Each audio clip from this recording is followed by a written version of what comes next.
రామచంద్ర నాయక్ గారు నమస్కారం అండి. నమస్తే అండి.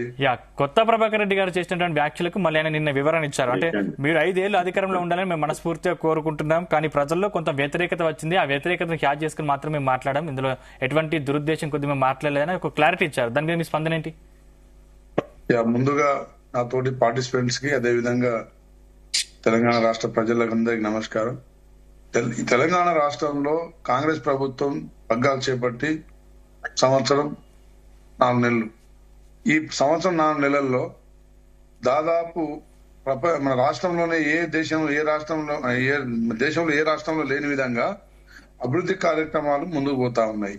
ఇచ్చిన ప్రతి హామీని నిలబెట్టుకోవడంలో ప్రభుత్వం ఒక లక్ష్యంతో ముందుకు సాగుతా ఉంది. ఆర్థిక వ్యవస్థ గత ప్రభుత్వం దెబ్బతీసినా గానీ 8 లక్షల కోట్ల అప్పుల్లో ఉండి కూడా వారు చేసిన అప్పులకు 1,40,000 కోట్లు అసలు వడ్డీ కడుతూనే ఈ పథకాలు అందించడంలో విజయవంతం అయిందంటే ఈ ప్రభుత్వాన్ని అభినందించాల్సిన అవసరం ఉంది. రేవంత్ రెడ్డి గారు ఎంత కృషి చేస్తే, ఎంత శ్రమ చేస్తే ఇలాంటి క్లిష్ట పరిస్థితుల్లో కూడా పథకాలు అందించగలుగుతున్నాం అనేది ఒకసారి ఆలోచించుకోవాలి. రైతు రుణమాఫీ 22,000 కోట్లు చేసినాం. రైతు భరోసా కింద దాదాపు 11,000 కోట్లు వేసినాం. వాళ్ళు చేసిన అప్పులకు 1,40,000 కోట్లు అసలు వడ్డీ కట్టినాం. ఇలాంటి పరిస్థితుల్లో ప్రతి నెల మొదటి రోజున జీతాలు ఇస్తున్నాం. వారిలాగా పెండింగ్ పెట్టలే. వారు నిజంగా గత ప్రభుత్వం బ్రహ్మాండంగా చేసి ఉంటే, ఆర్థిక వ్యవస్థ అప్పుడు మంచిగా ఉండి ఉంటే ఈ రోజు ఈ పరిస్థితి ఉండేది కాదు. ఆ రోజు వారు జీతాలు చెల్లించడానికి నెలాఖరు దాకా టైం తీసుకునేది. ఉమ్మడి జిల్లాలు 2 జిల్లాలు వారానికి చొప్పున ఇచ్చుకుంటూ పోయేది. అదే విధంగా వారు గతంలో పెండింగ్ వాళ్ళ దగ్గర మంచి సఫిషియెంట్ ఫండ్ ఉండి ఉంటే వారి హయాంలో చేసిన పనులకు పెండింగ్ ఎందుకు చెల్లించలేకపోయారు? బతుకమ్మ చీరలతో సహా ఏ విద్యార్థుల ఫీజు రియంబర్స్మెంట్ చేయలేదు. Best available schools and students కి ఫీజులు చెల్లించలేదు. Overseas scholarship చెల్లించలేదు. వాళ్ళు ఏది స్కూళ్లలో మెస్ ఛార్జీలు పెంచలేదు. ఏది చేయకుండా రాష్ట్రాన్ని అస్తవ్యస్తం చేసిన టిఆర్ఎస్ కాంగ్రెస్ ప్రభుత్వం వచ్చిన తర్వాత రియల్ ఎస్టేట్ పడిపోయిందని చాలా విమర్శలు. ఒకటి రియల్ ఎస్టేట్ అనేది పడిపోలేదు. టిఆర్ఎస్ వాళ్ళు చేస్తున్న అసత్య ప్రచారాలతోని కొంత మార్కెట్ ఎప్పుడు స్పీడ్ ఉండదండి. నేను గత 25 సంవత్సరాల నుంచి రియల్ ఎస్టేట్ చూస్తున్నా, అబ్జర్వ్ చేస్తున్నా. ప్రతి 4-5 సంవత్సరాలకు ఒకసారి కొంత స్తబ్దత వస్తుంది. ఎందుకంటే ఎక్స్ట్రీమ్ గా రేట్లు పెరిగినప్పుడు ఒక సామాన్యుడు భూములు కొనుక్కునే స్థాయి ఉండదు.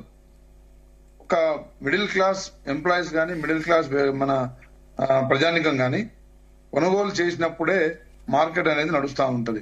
ఎప్పుడు హైప్ సృష్టిస్తూ కేటీఆర్ గారు, హరీష్ రావు గారు, రామేశ్వరరావు గారిని లేపడం కోసం వాళ్ళు పెట్టుబడులు పెట్టుండొచ్చు. ఇప్పుడు ఒకటే ఆలోచించండి, తెలంగాణ ప్రజలు అంత అమాయకులేం కాదు. ఇది ఉద్యమగడ్డ. తెలంగాణలో ఇంత అప్పులలో ఉండి కూడా రాష్ట్రాన్ని ముందు తీసుకెళ్తున్నట్టే రేవంత్ రెడ్డి గారి అది కృషి కాదా, లేకపోతే ఆయన పట్టుదల కాదా? అదే విధంగా ప్రామిస్ చేసిన దాని మీద నిలబడి ఉన్నాం, కట్టుబడి ఉన్నాం, మడమ తిప్పకుండా ముందుకు పోతా ఉన్నాం. ఈ రోజు ఆరోగ్యశ్రీ 5 లక్షలు ఉంటే 10 లక్షలు పెంచినాం. ప్రతి పేదవాడికి అందించాల్సిన సంక్షేమ పథకాలు ఈ రోజు అందుతా ఉన్నాయి. గతంలో గట్క తినలేని పరిస్థితి నుండి ఈ రోజు ప్రజానికాన్ని సన్న బియ్యం తినే స్థాయి తీసుకొచ్చినాం. అదే విధంగా మీరు ఒకటేంటంటే కొత్త ప్రభాకర్ రెడ్డి గారు ఏంటంటే టిఆర్ఎస్ కేసీఆర్ గారు ఆలోచన విధానాన్ని, కేటీఆర్ లో ఉన్న ఆహాన్ని ప్రదర్శించే విధంగా మాట్లాడేది. ఇప్పుడు రియల్ ఎస్టేట్ పడిపోతే ప్రభుత్వాన్ని పడగొట్టాలా? అంగట్లో సరుకులు కొన్నట్టు, గతంలో వాళ్ళు ఎమ్మెల్యేలు కొన్నట్టు మళ్ళీ కొనే కుట్ర ఉందనే కదా వాళ్ళ ఆలోచన విధానం. మోడీ కేసీఆర్ ఒకటైతేనే కదా అప్పుడు లగచెర్లలో పరిశ్రమలు పెడతా అంటే అక్కడ అల్లర్లు, ఇక్కడ ఇప్పుడు కంచె గచ్చిబౌలిలో ప్రభుత్వ భూమిని గతంలో బెల్లిరావుకి ఏ విధంగా ఇచ్చిరండి. కానీ మీరు 16 నెలల్లోనే చాలా ఇష్యూస్ జరుగుతున్నాయి. అంటే ఇప్పుడు కొండ సురేఖ వివాదం కావచ్చు, హెచ్సి భూ వివాదం కావచ్చు, లేకపోతే కానిస్టేబుల్ రోడ్ల మీకు రావడం కావచ్చు, లగచర్ల ఇష్యూ కావచ్చు, నెలకొక్క ఇష్యూ మీ పార్టీలో ఉంది. అంటే మీరు నిజంగా అది బీఆర్ఎస్ నేతలు క్రియేట్ చేస్తున్నారా, లేకపోతే మీ దాంట్లో మీకు అంతర్గత విభేదాలు ఉన్నాయా? ఇవన్నీ ప్రతిపక్షాలు ప్రేరేపిత ఇష్యూస్ అండి. మా దాంట్లో మంచి సమైక్యంగా మంత్రులందరూ సమిష్టిగా కృషి చేస్తా ఉన్నారు. వారి కుటుంబ పాలన లాగా కేవలం 2-3 రోజు పేపర్లో కనబడడం లాగా కాకుండా ప్రతి ఒక్క మంత్రి సీతక్క గారు కావచ్చు, ఉత్తమ్ గారు కావచ్చు, ఎవరి శాఖను వారు సమర్థంగా నిర్వహిస్తున్నారు. సమిష్టిగా ముందుకు పోతున్నారు. కాబట్టి రాష్ట్రంలో ఈరోజు పథకాలు ప్రజలకు చేరుతా ఉన్నాయి. మీరు చూడండి, మహిళల ఆర్టీసీ బస్సు ఉచిత ప్రయాణం సక్సెస్ఫుల్ నడుస్తా ఉంది. ఆరోగ్యశ్రీ బీమా పథకాన్ని 10 లక్షలు పెంచి సక్సెస్ఫుల్ గా దాదాపు మరి 1000 కోట్ల దాకా ఇప్పటికే మేము మరి చెల్లించడం జరిగింది. గతంలో వీళ్ళు ఆరోగ్యశ్రీ మొత్తం నిర్వీర్యం చేసి ఉన్న జబ్బులన్నీ తీసేసి ఆసుపత్రులకు సకాలంలో చెల్లింపు చేయకపోవడం వల్ల ఆరోగ్యశ్రీ వ్యవస్థ మొత్తం దెబ్బతీసింది. ఈ రోజు సక్రమంగా నడుస్తుందా లేదా ఒకసారి కనుక్కోండి. తర్వాత 200 యూనిట్ల కరెంట్ ఫ్రీ ఇస్తున్నాం, గ్యాస్ సబ్సిడీ 500 ఇస్తున్నాం. అదే విధంగా ఇందిరమ్మ ఇండ్లు ఈ నెలలో మరి భూమి పూజ చేయబోతా ఉన్నాం. సన్న బియ్యం ఇస్తున్నాం, రేషన్ కార్డులు అందిస్తున్నాం. ఇప్పుడు భూమాత ధరణిలో ఉన్న లొసుగులన్నీ బయట తీసి భూభారతి తెచ్చినాం. అదే విధంగా ఫీజు రియంబర్స్మెంట్ చేసినాం. మన పిల్లలకి మెస్ ఛార్జీలు పెంచినాం. ఇంకెన్ని చేయాలి? వాళ్ళు ఏమన్నా ఒక్క పని చేసిరండి? రైతు బంధు తప్ప టీఆర్ఎస్ హయాంలో 10 సంవత్సరాల్లో ఎక్కడన్నా ఇల్లు కట్టిండా? ఎక్కడన్నా డబుల్ బెడ్రూమ్ ఇల్లు కట్టిరా? ఎక్కడన్నా ఉద్యోగాలు ఇచ్చిరా? 60,000 ఉద్యోగాలు భర్తీ చేసినాం సంవత్సర కాలంలో.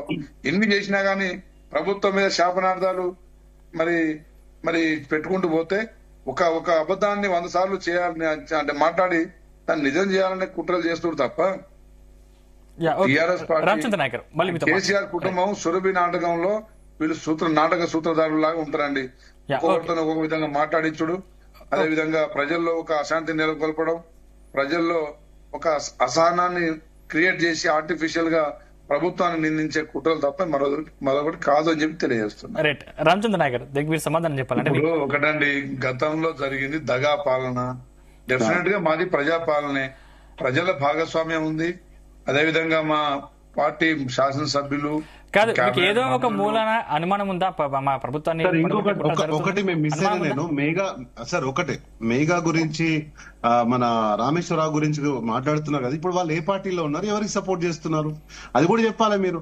ఇప్పుడు కాళేశ్వరం మీద అంత పెద్ద ఆరోపణ కృష్ణారెడ్డి గారి చేతుల ద్వారా జరిగినటువంటి ప్రాజెక్టు మీరు మొత్తం దుమ్మెత్తి పోసిండ్రు, పూలేశ్వరం అన్నారు. మరి ఆ వ్యక్తి ఎవరికి ఇప్పుడు చాటుకుండి ఎవరికి ఫండింగ్ చేస్తున్నారు, ఎవరికి సపోర్ట్ చేస్తున్నారు, ఎందుకు తప్పుడు చేస్తలేడు ముఖ్యమంత్రి అనేది కూడా సమాధానం చెప్పాలి.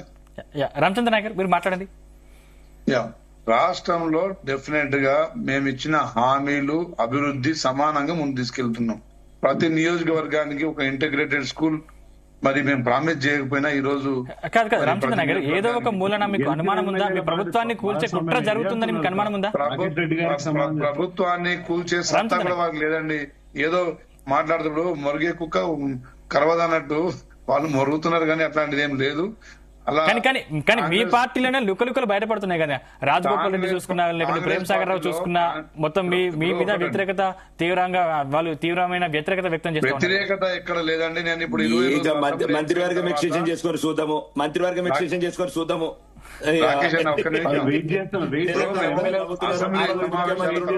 ముఖ్యమంత్రి అత్తలు ఎవ్వరు ఫస్ట్ అది సెట్ చేసుకోండి. వినండి, మేము అసెంబ్లీ సెషన్స్ అయిపోయిన తర్వాత ప్రజల్లోనే ఉన్నాం. గత 20 రోజులుగా మేము గ్రామాలలో మరి ఉగాది నుంచి సన్న బియ్యం కార్యక్రమాలు, ప్రతి రేషన్ షాపులు తిరిగినాం. ఈ రోజు కొనుగోలు కేంద్రాలు, వరి ధాన్యం కొనుగోలు కేంద్రాలు మేము వరి కోత మొదలవక ముందే స్టార్ట్ చేసినాం. గత ప్రభుత్వం వరి కోత మొత్తం అయిపోయి దళారులు మొత్తం వ్యాపారులు కొన్న తర్వాత ఎండింగ్ లో కౌంటర్స్ పెట్టేవారు. మనం అట్లా కాకుండా 10 కిలోలు తరుగు తీసేవారు. ట్రాన్స్పోర్ట్ రైతులు భరించాల్సి వచ్చేది. ఈ రోజు ట్రాన్స్పోర్ట్ ప్రభుత్వమే భరిస్తూ మరి కొనుగోలు కేంద్రాలు సకాలంలో 10,000 పైన కేంద్రాలు స్టార్ట్. మీరు ఇంత డెవలప్ చేస్తే, మీరు ఇంత అభివృద్ధి చేస్తే కూల్చే కుట్రలు ఎందుకు జరుగుతున్నాయి అంటారు?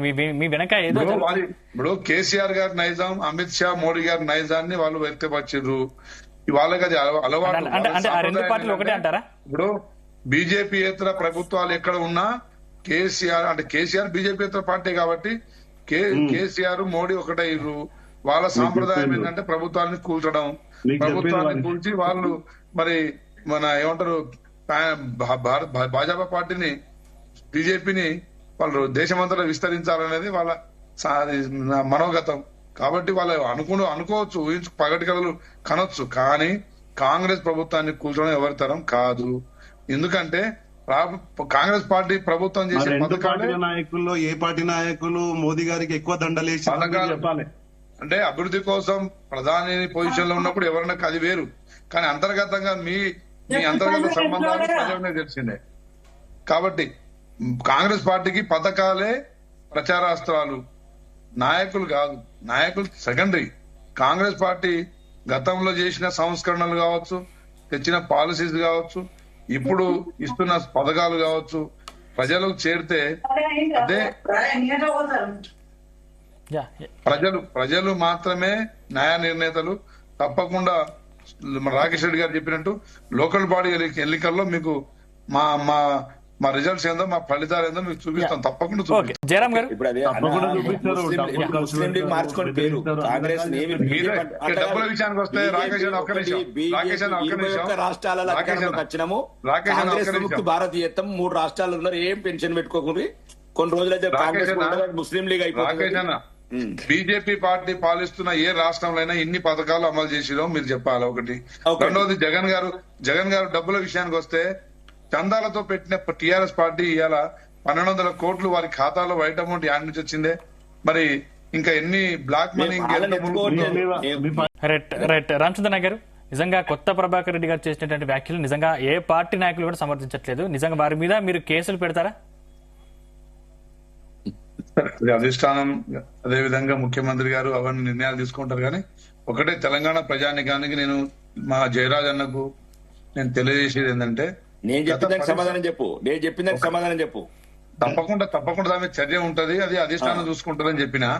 నేనేమంటున్నానంటే అన్న, మనలో ఉన్న అసహనానికి అని ఆవేదన కారణం ఏంటంటే, నేను చెప్పాలనుకుంటున్నా ఏంటంటే, నేను గత 10 సంవత్సరాలుగా నేను 14 లో కంటెస్ట్ చేసిన, 18 లో కంటెస్ట్ చేసిన, స్టిల్ నేను పార్టీని వదలకుండా నేను కాంగ్రెస్ లో ఉండి మళ్ళీ 23 లో గెలిచిన. అంటే నేను ప్రజాక్షేత్రంలో ఉన్నా కాబట్టి గ్రౌండ్ రియాలిటీ మాట్లాడతా. 10 years లో మిగులు బడ్జెట్ తో ఏర్పడిన రాష్ట్రాన్ని ఎక్స్ట్రీమ్ గా అప్పులో తీసుకుపోయి నష్టాలు చేయడం వల్లనే ఈ రోజు అన్ని శాఖలు, అన్ని సంస్థలు నిర్వీర్యమైనాయి. వారు చేసిన పాపమే ఈ రోజు తెలంగాణ ప్రజలకు శాపం. ఎందుకంటే సర్పంచులు వాళ్ళ హయాంలోనే ఆత్మహత్యలు శురు చేసిరు. కానీ దాని రిజల్ట్ ఇప్పుడు మా డాక్టర్ గారికి ఒక డిసీజ్ వస్తే దానికి ఒక ఇంక్యుబేషన్ పీరియడ్ ఉంటది, తర్వాత బయటికి జబ్బులు దాని సిమ్టమ్స్ బయటపడతాయి. ఈ రోజు సిమ్టమ్స్ అని తెలంగాణలో బయటపడుతున్న కారణం గత ప్రభుత్వం. దాన్ని కరెక్షన్ చేయడానికి సాయశక్తులా మన ముఖ్యమంత్రి గారు శ్రమిస్తా ఉన్నాడు. రెండవది, ఎమ్మెల్యేల గతంలో కేసీఆర్ గారు కనీసం మంత్రులకి అపాయింట్మెంట్ ఇవ్వకపోయేది. మా ఎమ్మెల్యేలు ఎనీ టైం మార్నింగ్ అంటే మార్నింగ్, మధ్యాహ్నం అంటే మధ్యాహ్నం సీఎం గారిని కలుసుకొని వారి బాధలు చెప్పుకునే ఒక స్వచ్ఛమైన పాలన సాగుతా ఉంది. దయచేసి అంటే ఒక్కసారి నేను రిపేర్ అయిపోతుంది రాష్ట్రం అని నేను అనను, కానీ తప్పకుండా ఇంకో 2 సంవత్సరాల్లో కొంత మెరుగైన